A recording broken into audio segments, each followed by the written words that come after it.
காலை வணக்கம். Sumerians, மெசபடோமியான், Iraq people, அவங்க தான் பல புரட்சிகரமான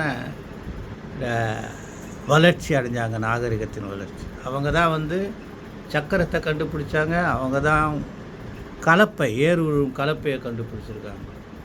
நிறைய அவங்க இந்த தானியங்களை விவசாயத்தில் உற்பத்தி செய்தாங்க. அதை எடுத்துகிட்டு போய் பல இடங்களில் வியாபாரமும் செஞ்சாங்க. அங்கேருந்து மரம், கட்டிட கற்கள், இந்த உலோகங்களை வாங்கிட்டு வந்தாங்க. அதுக்கப்புறம் அவங்களுக்கு அந்த எழுதுகிற சக்தி இருந்ததுனால அவங்க பல இடங்களுக்கு சென்று வியாபாரம் செய்யக்கூடிய சக்தி அவங்களுக்கு. முதல்ல சக்கரம் செஞ்சப்போ சாலிடு வுட்டில் செஞ்சாங்க.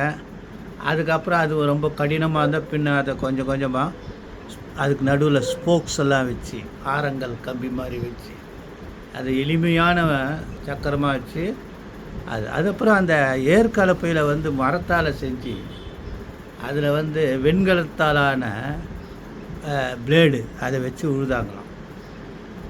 முதல்ல அவங்க சக்கரத்தை செஞ்சது எதுக்குன்னு கேட்டால் பானைகள் செய்வதற்காக, மண்பானைகள், மண் பாத்திரங்கள் செய்வதற்கு.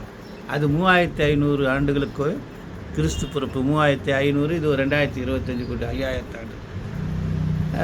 அதுக்கப்புறம் அவங்க